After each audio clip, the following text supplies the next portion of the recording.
요한복음 2장 18절부터 22절까지 합독하십니다. 요한복음 2장 18절부터 22절까지 합독하시겠습니다. 시작. 이에 유대인들이 대답하여 예수께 말하기를 내가 이런 일을 행하니 무슨 표적을 우리에게 보이겠느냐. 예수께서 대답하여 가라사대 너희가 이 성전을 헐라 내가 사흘 동안에 일으키리라. 유대인들이 가로되 이 성전은 46년 동안에 지었거늘 내가 3일 동안에 일으키겠느냐 하더라. 그러나 예수는 성전된 자기 육체를 가리켜 말씀하신 것이라.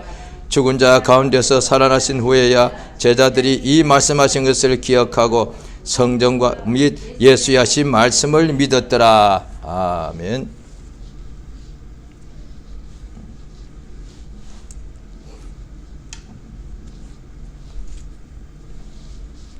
하나님께서는 살아 계십니다. 그가 모든 만물을 지으시고 만물 위에 계시고 만물 안에 계십니다. 그가 하늘보다 더 크시고 또 하늘 안에도 계시고 하나님의 모든 영광이 미치지 않은 곳이 없습니다. 하나님께서 이 땅을 지으셨는데 지으실 때도 보면은 아담과 하와를 또 아담을 먼저 지으시죠. 그 다음에 명령해 주시기를 땅을 정복하고 다스리라 이렇게 말씀하십니다. 남자 여자를 지으시고 땅을 정복하고 다스리게 하시고 또 하나님께서 아담을 하나님의 구별한 에덴 동산에서 하나님의 음성을 듣고 하나님을 섬기게 해주셨습니다. 땅에서도 하나님을 섬길 수 있도록 천사들은 하늘에서 지으신 존재로서 하늘에서 하나님을 섬기게 해주시는 것이고 또 아담과 하와는 땅에서 지어져서 하나님을 섬기게 해주셨습니다. 왜냐하니 하나님께서 우리의 생명의 주가 되시고 하나님을 섬기는 것이 우리가 사는 길이란 것이죠. 예수께서 말씀하실 때 영생은 우리 인간들에게 하나님은 영원히 홀로 사시는데 그가 우리 인간에게도 영생을 주시는데 영생은 유일하신 참 하나님과 그의 보내신 자 예수 그리스도를 아는 것이다 라고 말씀하셨습니다. 그러니까 예수께서 아버지가 이 땅에 우리에게 보내신 것은 우리로 영생을 얻게 하기 위해서입니다. 우리 하나님께서 하늘의 천사들을 지으신 것은 그 하늘에서 하나님을 섬기게 하신 것이고 영적 존재죠. 또 땅에 인간을 지으신 것도 땅에서 하나님을 섬기게 하신 것입니다. 그런데 하나님을 잘 섬기다가 원수에게 속아서 더 이상 하나님을 섬기는 일에서 제외가 됐단 말이죠. 그런데 하나님께서 그의 후손들에게 죄인의 후손으로 태어났음에도 불구하고 하나님께서는 얼마나 은혜로우신지, 은혜란 것은 값 없이 하나님이 주시는 선물을 말하죠. 우리가 인간끼리도 은혜를 말할 때에 부모의 은혜가 주로 은혜란 말을 쓰면 제일 좋죠. 왜냐하면 부모는 그냥 값 없이 자녀에게 모든 걸 다 이렇게 주는 것이니까. 그런데 그것은 하나님에 대한 것에 대해 우리를 알게 하시는 그림자, 비유와 같습니다. 하나님은 은혜야말로 은혜란 단어를 쓴다면 하나님께 대하여 쓰는 것이 맞다 이 말입니다. 우리가 무엇이든지 물건을 만들 때 그거 다 용도가 있지 않습니까? 그릇을 만들 때는 뭔가 음식을 담기 위해서고 이렇게 옷을 짓는 까닭을 사람이 입기 위해서 한 것이죠. 그런데 은혜란 말 자체가 용어는 가장 하나님께 해당됩니다. 그런데 사람들이 은혜란 말을 단어 자체를 모르면 쓸 수가 없겠죠. 하나님께서 인간들에게 지혜를 주셔서 이렇게 생각하게 해주시고 그 생각이 말로 나오는데 그중에 가장 하나님을 알 수 있는 용어 중에 하나가 은혜입니다. 은혜. 그러니까 오늘날 사람들이 예수 그리스도의 은혜 하면 저는 이전에는 예수 믿지 않았을 때가 있었습니다. 그러니까 은혜 하면은 부모님의 은혜가 딱 생각나는 거죠. 그런데 이제 예수 믿고 난 예수 믿는 사람들이 예수 그리스도의 은혜라고 이렇게 복음을 전해주더란 것이죠. 그러면 부모님의 은혜는 알겠는데 예수의 은혜가 뭐요? 예수님이 무슨 은혜를 줬냐? 이렇게 생각할 수밖에 없죠. 그러니까 예수 그리스도가 은혜란 말은 아는데 예수 그리스도 은혜란 말은 처음 듣는 것이죠. 그러니 그것에 대하여 이제 당연히 궁금할 수밖에 없고 그것에 대해서 얘기해 주는 것이죠. 부모님은 우리를 낳아서 길러줬지만은 예수는 하나님의 아들인데 자기의 원수된 죄인들을 위하여 자기의 목숨을 대속물로 내어놓으셨다. 그걸 들으면 그러면 제대로만 알아들어도 이 어려운 용어가 아니거든요. 그러면 은혜는 예수의 은혜가 진짜네요. 그 뜻이에요. 그게 그 말인 거다. 그러니까 부모의 은혜가 가짜가 아니에요. 부모의 은혜도 진짜인데 그런데 진짜 은혜라고 하는 것은 예수 그리스도의 은혜다라고 이제 배우게 되면 그걸 다 듣는 사람들이 들을 귀만 있으면 그걸 깨닫게 되는 것이죠. 우리 하나님께서 아담과 하와의 후손들에게 은혜를 주신 거단 말이에요. 햇빛을 주시고 그 다음에 하나님께서 아담과 하와 범죄하고 나는 어떻게 했습니까? 없애버려 하잖아요. 없앤 것이 아니라 땀 흘려야 식물 먹을 것이다. 남편은 아내된 너를 다스릴 것이다. 그 다음에 해산의 고통을 크게 대줄 것이다. 그럼 하나님이 형벌을 하려면은 그 나중에 보면 율법 아래 있을 때 보면은 하나님의 말씀을 모세 율법을 들었을 때에 벌하게 형벌을 하나님이 주신 것이 있죠. 불순종에 대하여 말씀하실 때 복에 대하여 순종하게 되면은 하나님이 자손 천대까지 복을 주신다 하시며 또 불순종하게 되면 어떤 하나님이 형벌이 임하느냐 할 때 그 중에 하나가 자녀가 없어지는 거예요. 그러면 아담과 하와가 범죄했으면 자식이 안 생기지 말아야 되잖아요. 참, 그 자식 안 생기면 가만 놔두면 그들은 저절로 언젠가 죽을 테니까 소멸되어 버려요. 하나님 그 자리에서 형벌해서 그들의 목숨을 거두지 않으시더라도 가만 놔두면 그들의 언젠가 육체가 죽을 테니까 소멸되어 버린다고요. 그럼 하나님이 또 다른 아담을 만드시든지 그렇게 하면 될 거 아닙니까? 그런데 하나님께서는 그 아담과 하와를 통해서 거기에 자녀가 태어나게 한 것, 이게 은혜잖아요. 또 그 아들이 둘이 가인과 아벨이 나왔는데 그들에게 부모가 죄를 범하였지만은 이들이 죄를 부모의 죄 때문에 처해왔지만 자기들이 아직 자범죄한 건 아니단 말이에요. 그런데 그들에게도 하나님께 제사할 수 있는 기회를 주시는데 그 자체가 은혜단 말이에요. 왜냐하니 그 후에 수많은 사람들이 이제 온 땅에 많이 퍼지게 될 때에 하나님이 택하신 또 부르시고 택하신 아브라함과 그의 후손들 이외에는 대부분의 사람들이 다 세상 신들 앞에 제사를 하더란 거예요.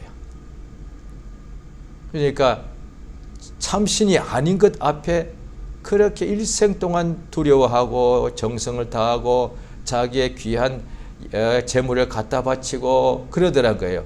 그런데 하나님께 제사할 수 있게 해준 이게 이 자체가 복이잖아요. 가짜 신이 아니라 참 신 앞에 제사를 하게 알려주신 것 그 자체가 복이잖아요. 그래서 성경에 보면은 노아가 하나님을 불렀더라 이 나오는 거예요. 이 복이 있는 거예요. 그러니까 하나님 앞에서 복 있는 자가 계속 살아계신 하나님을 이렇게 알 수 있도록 하나님께서 여러 가지 모양으로 이렇게 말씀해 주시고 계신 역사가 성경에 기록되어 있습니다. 우리 하나님께서 마침내 그 은혜로서 그 은혜 주신 가장 은혜의 마지막 목적 완성된 은혜라고 할 수 있는 것이 하나님의 아들 예수가 이 땅에 오신 거단 말이죠. 육신이 되어서 말씀이 육신이 되어 오신 것이죠. 그 예수님께서 오늘 본문에 보면은 유대인들은 항상 표적을 구하죠. 헬라인들은 지혜를 구하고 그러니까 유대인들이 그 틀린 게 아니라고요. 왜? 하나님이 살아계시고 또 어떤 사람에게 당신이 하나님의 쓰시는 기름 부으신 선지자라면은 표적이 있을 것 아니냐.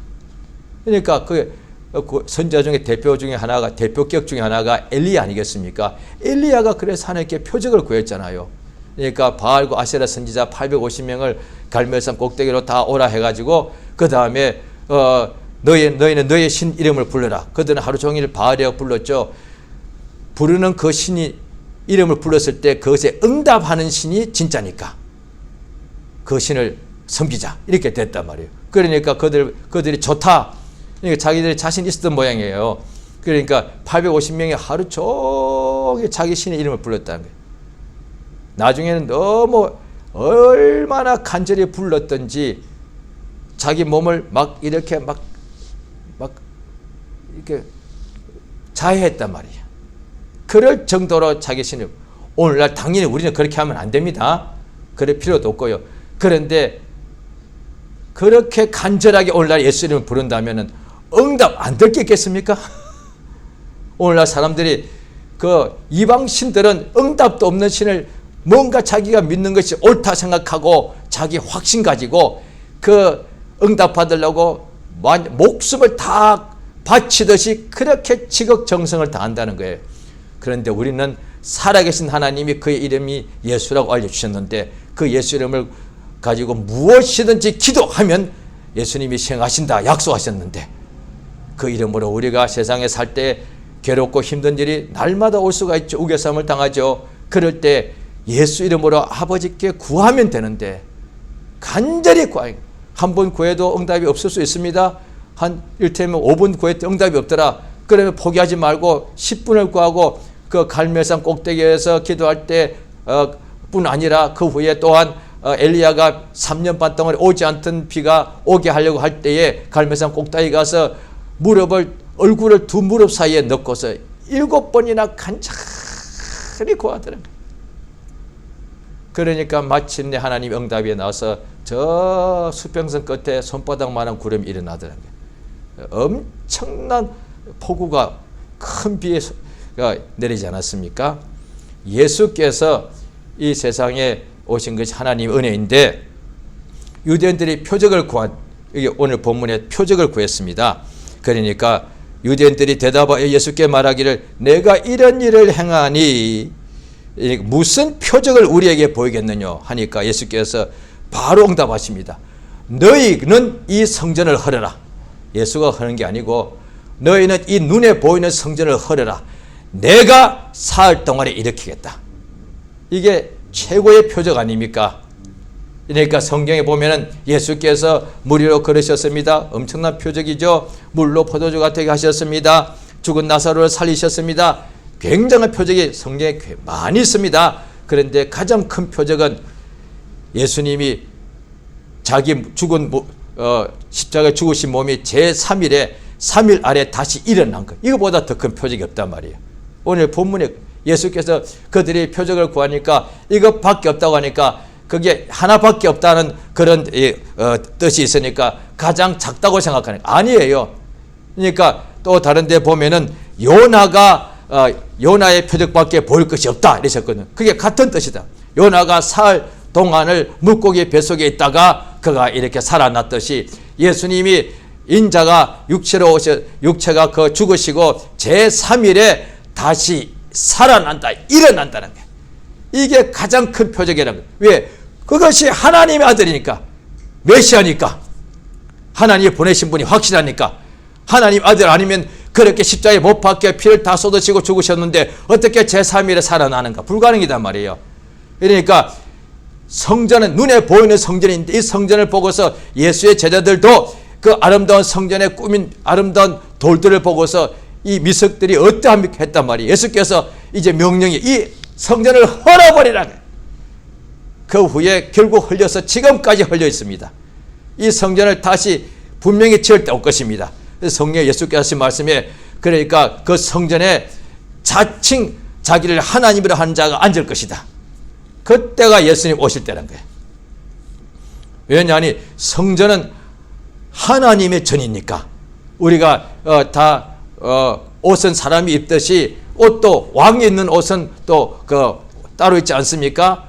그러니까 건물마다 이 땅에 집들이 있는데 우리가 사는 집들은 일반 집인데 왕이 거하는 집은 왕궁이라 그러고 성전은 신전은 여러 신들을 자기들의 신들 그 앞에 제사하는 곳이죠. 그런데 성전은 하나님의 집이다. 하나님께서 모리아산에서 아브람 보고 자기 독자 이삭을 바치라 그곳에 시온산인데 거기다가 하나님의 성전을 지으라고 하나님께서 자기 마음에 합한 사람이라고 하신 이가 다윗 왕인데 그에게 성전을 지을 마음을 주셔서 그를 위하여 모든 것을 다 준비해 놓고, 그런데 너의 손에 피가 많이 묻었으므로 그 성전을 짓는 것은 그의 아들 솔로몬에 의해서 짓게 했단 말이에요. 그러니까 하나님께서 바로 그 성전에 있는 그 모리아산, 바로 그 산에 하나님의 성전을 짓기 위해서다. 거기가 예루살렘이단 말이에요. 그러니까 하늘에 보니까 요한계시록에 하늘에 있고 하늘에 새 예루살렘 성이 있더란 거예요. 그 성 안에 성전이 있더란 거예요. 그러니까 성전이 없으면 그 하늘이 아니에요. 어떤 사람이 죽었다가 살아나는 경우도 있거든요. 그런데 자기가 봤는데 너무 아름답기가 말로 표현할 수 없고, 그 꽃들이 말로 표현할 수 없는, 세상에서는 한 번도 못 본 꽃들이 피어져 있더라. 그럴 수 있죠. 그런데 거기 예루살렘 성전이 없다면 그 천국 아니에요. 낙원 갔다 온 거예요. 분명히 요한계시록을 왜 하나님께 쓰게 하셨는가? 우리에게 인봉하지 말고 다 보여주라는 거예요. 하늘에는 예루살렘 성이 있더란 거예요. 새 예루살렘 성. 성 이름이 예루살렘이에요. 새 예루살렘 성, 그 안에 성전이 있더란 거예요. 그러니까 하늘에 지어진 목적이 뭐냐니 거기에다가 하나님의 집을 짓는 곳이다. 성전이 있기 위해서. 하늘이라고 그냥 텅 빈 공간을 짓는 것이 목적이 아니단 거예요. 거기다가 하나님의 성전을 짓는 것이 하나님의 뜻이단 거예요. 그래서 하늘을 지어, 그와 같이 그 하늘에 대한 비유가 땅인데 땅에서도 성전을 지어야 됐단 말이에요. 그러니까 하늘은 영원한 천국이죠. 영원한 우리가 거할 곳인데 땅은 하나님께서 지으신 그 말씀, 만물을 지으실 때 그 말씀으로, 동일한 말씀으로 땅을 언젠가는 없애버릴 건데, 이제 땅이 막 그냥 뜨거운 체질에 이게 불에 땅이 다 녹아버리죠. 그런데 이게 없어진다는, 땅은 소멸될 곳이죠. 그런데 이 땅도 없어지지만은 하늘에 있는 성전에 대한 비유 그림자로서 땅에 성전 짓게 하신 거예요. 조금 우리가 다 아는 건데 설명하다 보니 이게 조금 어렵게 생각될 수 있습니다. 그런데 이제 말이 좀 길어지니까 조금 어려워지는데 잘 들으시면은 제가 설명을 제가 그렇게 아주 잘하지는 못하는데 잘 들으실 때 핵심되는, 항상 말하는 사람도 가르칠 때가 전할 때든 간에 핵심되는 용어하고 설명하는 것이 이거 조금 이거 잘 해야 됩니다. 그래서 듣는 사람도 듣다가 전부를 다 들으면 이게 머릿속이 복잡해집니다. 그 중에서 잘 듣는 사람 누구냐? 핵심을 탁탁 들었습니다. 그러니까 학교에서 공부할 때도 마찬가지예요. 선생님이 1시간 동안 쫙 그 전부 다 중요한 게 아니에요. 그 선생님이 딱 그러잖아요. 그 중에서 중요한 거 밑줄 딱 요거만 알아야 된다는 거예요. 그런데 이게 나오기까지 설명해 준 거예요. 그래서 이해하도록. 왜냐하니 요거만 해주고 그냥 암기만 하면 나가자마자 잊어버리니까. 그런데 그 전에 설명해 주면, 설명 듣다 보면 이게 결론을 딱 제대로 이해하면은 그때는 그것이 한 달 이상, 심지어 10년 이상 이렇게 사람이 이해하면은 기억이 나니까 그와 같다 이 말이에요. 그러니까 하늘도 하나님의 성전이 있고 그게 진짜요. 그런데 이 땅도 그 하늘에 대한 성전에 대하여 비유로서 성전을 지은 곳이란 거예요. 그게 목적이란 거예요. 그게 하나님이 75세 아브라함 보고 가라고 한 목적이에요. 왜? 모리아산에다가 성전 지으려고. 나중에 아브라함의 후손이 짓잖아요. 또 바로 그곳에 하나님의 아들이 오시는데, 자, 성전을 보니까 유대인들이 이게 진짜인 줄 알았던 거예요. 그래서 거기다 율법 아래 있던 율법사 바리새인들이 그 성전 중심으로 막 목숨을 다하듯이 했다 이 말이에요. 제사장도 우리가 이 성전에서 큰일하고 이래서 거단 말이에요. 그런데 그거는 다 돌로 지은 거예요. 예수께서 이제 예수가 오시니까 그거 헐어버리라. 이게 명령이에요. 굉장히 중요합니다. 오늘날에 우리 눈에 보이는 이 손으로 지은, 오늘 아침에 뭐 똑같진 않습니다만 유대인하고 우리는 마음이 물론 다르지만은 이 예배당 이거 헐어버리라는 거예요. 아니, 무슨 소리, 예배당 헐면 어디서 예배하라고. 그 뜻이 아니라 우리 마음속에 있는 예배당을 헐어버리라는 거예요. 왜? 예배당이 하나님의 집인, 예배당은 하나님 집이 아니단 거예요. 예루살렘 성전도 하나님 집이 아니단 거예요. 예수께서 말씀하실 때 바로 오늘 본문 앞에 너희는 내 아버지 집을 장사하는 곳으로 만들지 않았느냐 했단 말이에요. 그러니까 성전은 하나님의 집이다. 그런데 사실 그 성전에는 하나님이 계시지 않는다고요. 하나님의 이름만 두셔서 그곳에 기도하면 하늘에서 응답하신다는 거예요. 그런데 이제 성전은 하나님이 계시고 하나님이 그 안에 계신 곳이니까, 그런데 유대 예루살렘 성전밖에 없는데 성전이라 할 수 있는 것은 지구상에, 그런데 그 성전 안에도 사실 하나님이 안 계신 거예요. 그런데 이제 예수가 말씀이 육신이 오셨는데 진짜 이 예수가 성전인 거예요. 이제 진짜 성전에 왔으니까 지금까지 이 진짜 성전을 기다리기 위해서 필요한 것이 이 손으로 지은 성전이니까 이거 헐어버리란 거예요. 그래서 이제 진짜 성전이 있는 거예요. 그러니까 예수의 몸이 진짜 성전이, 이 예수께서 이렇게 말씀하셨는데 제자들도 이해하지 못했는데, 이건 우리가 46년 동안에 지은 건데 사흘 동안에 이렇게 했는가? 예수님 십자가에 매달려 있을 때도 유대인들이 이렇게 조롱했습니다. 아하, 성전을 사흘에 짓는 자여, 자기를 구원해 보라, 이랬다니까요. 그들이 그 말을 다 기억하고 있는 거예요. 워낙 충격이었던 거예요. 어떻게 성전을 우리는 46년 동안 이렇게 했는데, 사흘 동안에 이렇게 했는데, 그들이 예수를 대적하는 자들도 그건 다 기억한 거예요. 어떻게 성전을 사흘 동안 이렇게 할 수 있지? 제자들은 예수 이 볼 때에 예수는 성전된 자기 육체를 가리켜 말씀하신 것인데, 죽은 자 가운데서 살아나신 후에야 제자들이 이것을 깨달았다는 거예요. 예수님이 부활하시고 난 후에야 제자들이 성경과 및 예수의 하신 말씀을 믿었더라. 아, 예수님이 사흘 만에 일으킨다는 성전이 자기 몸이었구나 라고 깨닫게 된 거예요. 돌로 지은 성전이 아니라 진짜 성전은 예수의 육체단 말이에요. 자, 골로새서 2장을 한번 보시겠습니다.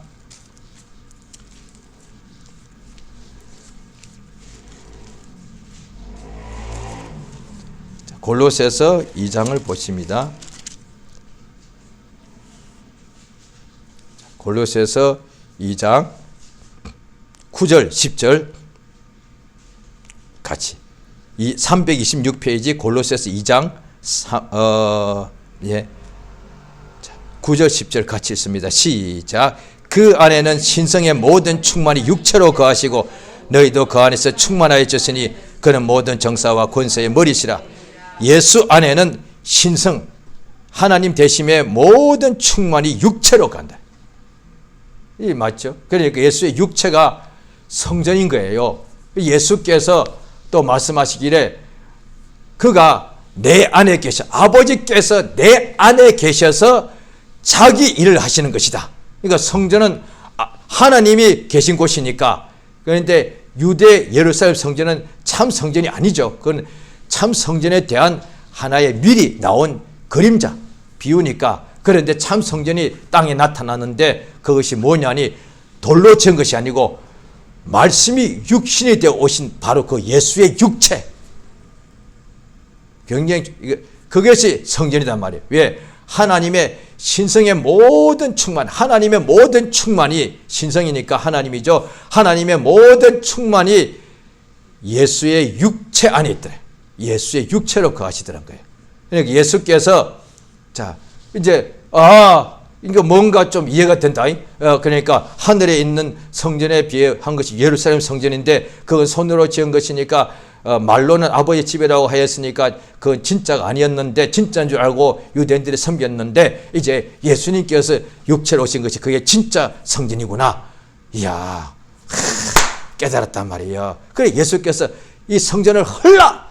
이제 더 이상 예루살렘에 돌로 지은 성전이 그건 너희가 헐어버리고, 그러니까 예수가 헐은 것이 너희 마음속에 있는 그 성전을 헐어버리고 예수님이 성전이니까 그 예수의 몸을, 예수를 온전히 이제 알란 거다. 그러니까 이제 깨닫게 되니까 참 할렐루야 깨닫죠. 자, 이때에 또 어떤 사람이 속으로 이 생각이 들 수 있습니다. 뭔가 좀 신학적인 내용 같고 아이고 뭔가 좀 깨달아지는구만. 그런데 그때 어떤 사람 중에 이렇게 질문이 나올 수 있다. 속으로 생각으로 그 예수님이 몸이 성전이요. 그런데 그게 나와 무슨 상관이 있다는 거예요. 예수님이 가버나움 회당에 딱 들어가셔서 공생에 처음에 말씀을 안식일에 말씀을 전하시고 날 후에 보니 어떤 사람 몸속에 귀신이 들렸는데 그 귀신이 드러나서 예수님께 대하여 소리치기를 나사렛 예수여 우리가 당신과 무슨 상관이 있습니까? 자기들 예수가 아무 상관없는 거예요. 때가 이르기 전에 우리를 멸하러 오셨습니까? 이랬단 말이에요. 자, 예수님의 육체가 하나님의 신성의 모든 충만이 육체 안에 거하시는데 그가 성전이에요. 그가 우리와 무슨 상관이 있는 거예요? 우리와 아무 상관없으면 예수가 육체가 성전일지라도 우리와 상관없으면 그게 아무 우리에게 효험이 없단 말이에요. 예수께서 그 육체를 어떻게 하셨습니까? 내 피를 받아 마시고 내 살을 받아 먹어라. 자, 그럼 어떻게 되느냐? 예수의 몸이 성전인데 우리가 그 몸을 믿는 사람은 예수께서 우리 위하여 찢으신 자기 살이 있으니까 그 살을 우리가 받아 먹으면 어떻게 되느냐? 예수의 몸이 우리 속에 들어오잖아요. 그러면 이 받아 먹은 것은 우리 몸이 육체가 아니고 우리 속에 영혼이죠. 믿음으로 우리가 받아 먹으니까 그러면 우리가 예수의 몸을 부분으로 다 우리가 받아 먹었으니까 믿을 때에 그러면 예수의 몸의 지체란 것은 몸의 한 부분이라는 뜻이거든요.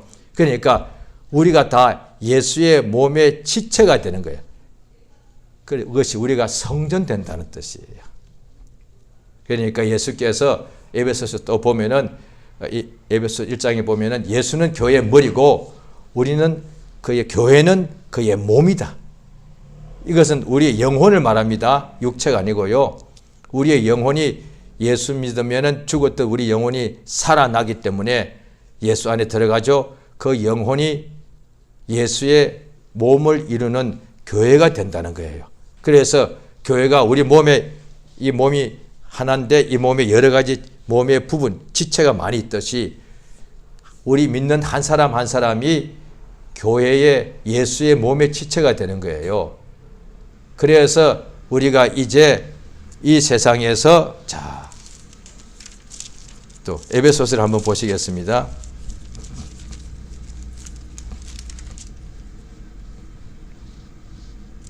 에베소서 2장 21절 22절입니다.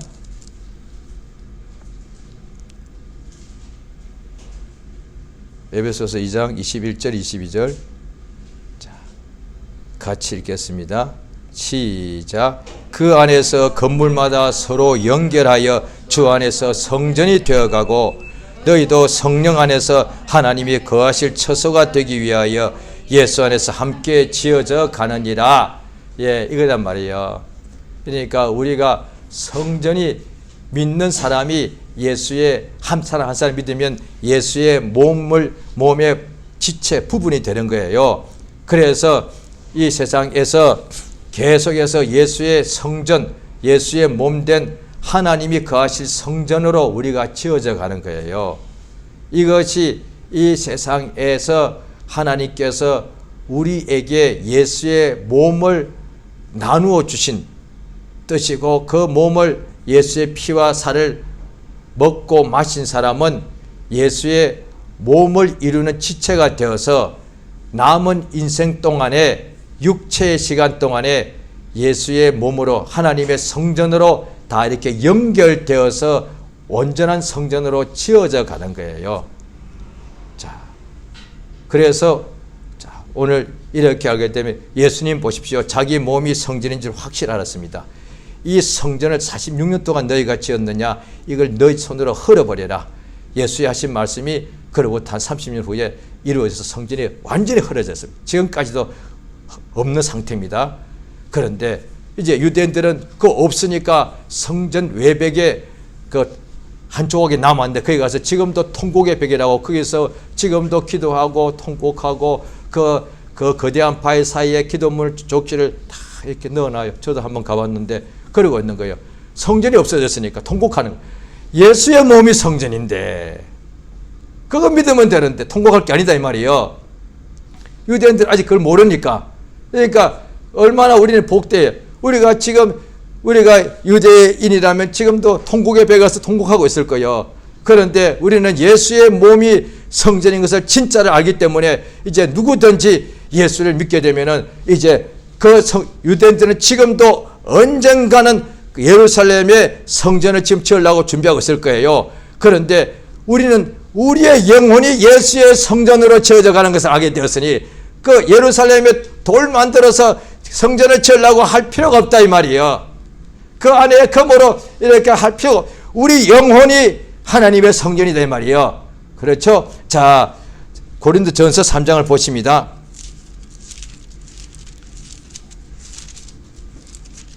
고린도전서 3장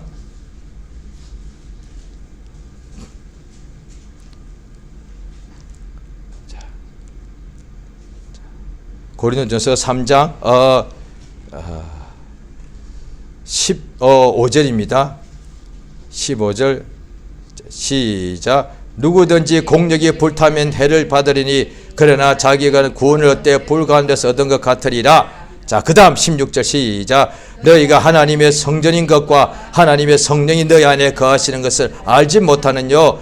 누구든지 하나님의 성전을 더럽히면 하나님이 그 사람을 멸하시리라. 하나님의 성령은 거룩하니 너희도 그러하니라. 예, 이렇게 되어 있습니다.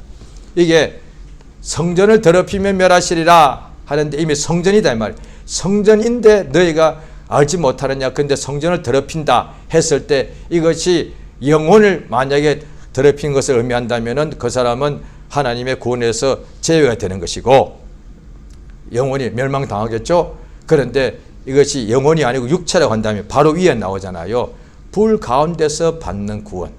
그러니까 성전은 성전인데 믿음으로 살지 않고 여러 가지 죄를 범할 수가 있죠. 그렇기 때문에 어떻게 되느냐. 멸하실 때에 이거는 영혼이 아니고 그 경우라면은 육체를 멸하시는 거예요.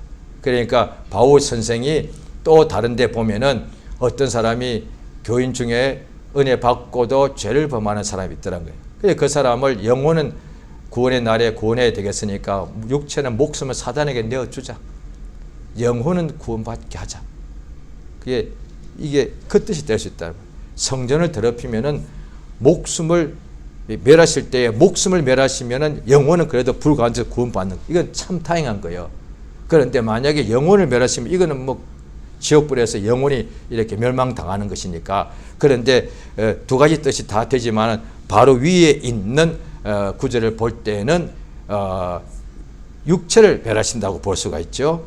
그 말은 하나님께서 먼저 이렇게 더 이상 기회를 주지 않으시는 것이죠. 영혼은 구원해야 되니까. 자, 너희가 하나님의 성전인 것을 알지 못하느냐. 예수님이 자기 몸이 성전인 것을 확실히 알기 때문에 46년 동안 손으로 지은 이 성전은 너희가 헐어라. 내가 성전을 사흘 안에 일으키겠다는 거예요. 그러니까 예수님이 자기가 이 땅에 오신 것이 무엇인지 너무 아시는 거예요.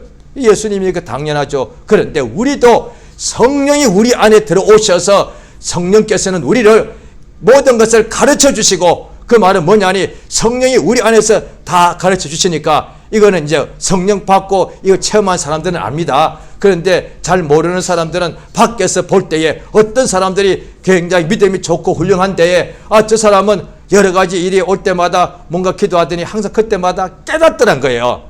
그래서 볼 때 대단해 보이더란 거예요. 그런데 그 사람이 깨달았다는 것은 그 사람 안에서 그를 가르쳐주는 성령의 역사했다는 뜻이 됩니다. 그게.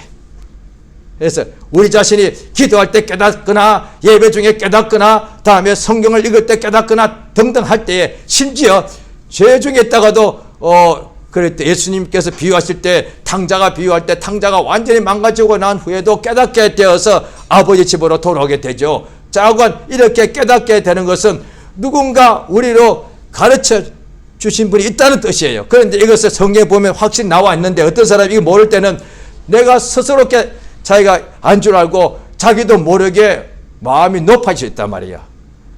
당신들은 그것도 몰라? 나는 이거 다 아는데? 이거 맞지? 그 사실이에요. 굉장히 격차가 클 수 있죠. 그런데 내가 스스로 안 것이 아니라 성령께서 나로 깨닫게 하신 거란 말이야. 그걸 확실히 안다면은 내가 나를 갖다가 높일 이유가 하나도 없는 거예요. 그런데 하나님께서 무엇이 간데 똑같은 사람인데 어떻게 보면 그 사람이 나보다 여러 가지 훌륭해 보이는데 하나님께서 나로 이런 것을 깨닫게 해주시는가? 그러니까 은혜다 이 말이에요. 은혜다. 그러니까 성령께서 우리를 깨닫게 하신 것이 뭐냐니 내가 하나님의 성전이다 말이야. 이 몸은 당연히 아니고요. 우리의 영혼이에요. 나는 할 때 이때 나는 내 영혼을 말하죠. 나는 하나님의 성전이다. 이걸 예수님 자기 몸이 성전인 것을 확실히 말씀하시듯이 우리는 우리 영혼이 내 영혼이 성전이단 말이에요. 그 말이 뭐냐니 성령 하나님이 지금 내 영혼 속에 이 안에 계시는 거예요. 이게 얼마나 엄청난 거예요. 우리가 어떤 때를 생각하잖아요. 어떤 사람들이 이렇게 말할 때 있잖아요. 나 빨리 천국 가고 싶어. 왜? 세상살이가 너무 힘드니까 천국 가고 싶어. 왜? 천국 왜 가? 주님 배우려고. 거기는 천국에는 하나님 계시니까. 성령 하나님이 지금 우리 속에 영혼 속에 와 계시다니까요. 천국까지 가려고 시간이 아직 많이 남았어요. 그런데 지금 얼마든지 우리 영혼 속에 성령 하나님이 계시니까 얼마든지 그를 의지하기만 하면은 하나님께서 자기의 명령을 계명을 지키는 자에게 그를 사랑하여 그에게 나를 나타내 줄 것이다 하신다 이 말이에요. 그러니까 땅에서도 얼마든지 주님이 우리에게 성경으로 여러 말씀하실 때에 믿음의 주 온전케 하신 이 예수를 바라보라. 그것은 지금 이 땅에서도 환난이 있고 우겨쌈이 있고 괴로움이 있는 이곳에서도 얼마든지 예수를 볼 수 있다는 거예요. 왜냐하니 2000년 전에 그들이 자기가 갇힌 그 다음에 괴롭고 힘든 그 상황에서 예수를 다 봤으니까. 그와 같이 지금 우리도 세상에서 소경일 때 예수를 봤고 귀머거리가 바로 그 현장에서 예수를 봤고 나사로가 무덤 속에 있는 죽음의 현장에서 예수를 보고 나왔으니까 오늘 우리도 이 땅 위에서 죽음의 현장에서 생명의 주를 만날 수 있단 말이에요. 그것이 우리 안에 계신 성령께서 하시는 역사다. 우리가 성전인 것을 알지 못하느냐? 그러니까 고린도 교인들이 이미 성령 받았는데도 살다 보니까 여러 육체 유혹 때문에 좀 흔들렸겠죠. 그러니까 하나님께서 바울 선생을 통하여 너희는 성전이다. 육체 때문에 그들이 여러 가지 갈등이 있었죠. 나는 개바파다, 나는 아볼로파다, 나는 바울파다. 그런데 너희는 성전이여. 개바파가 아니고 너는 아볼로파가 아니고 나는 성전이여. 너는 바울파가 아니고 성전이다 말이에요. 그걸 말씀하시는 있는 거예요. 바울파가 낫겠습니까? 성전이 낫습니까? 한번 당연히 성전이지 무슨 바울파보다. 그러니까 성전인 줄 모르기 때문에 바울파가 낫죠. 왜? 성전인 줄 모르고 나면은 바울파, 아볼로파가 낫겠죠. 그런데 베드로파, 아볼로파, 바울파 합친보다 더 나은 것이 뭐예요? 성전. 왜?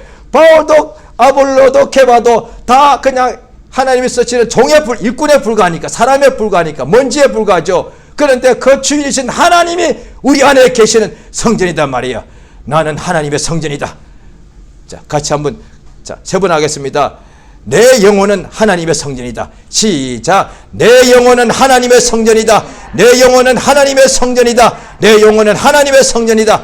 할 시간 기도하십니다. 주여 나를 도우셔서 예수님은 항상 자기 몸이 성전인 것을 아시듯이 우리를 성령으로 감동해 주셔서 우리 몸은 영혼이 눈이 안 보이다 보니까 주여 내가 항상 내 영혼이 하나님이 계신 성전인 것을 내가 깨닫고 기억나고 알게 나로 감동해 주시고 역사하시며 또 주께서 인도해 달라고 이 시간 예수 이름을 크게 한번 부르고 합심해서 간절히 기도하십니다. 예수여, 우리 하나님 아버지, 우리가 하나님의 성전 되게 하심을 감사드립니다. 예수 땅에 오셔서 유대인들이 그에게 표적을 구할 때에 너희가 이 성전을 헐라 내가 사흘에 일으키겠다 말씀하실 때에 유대인들이 말하기를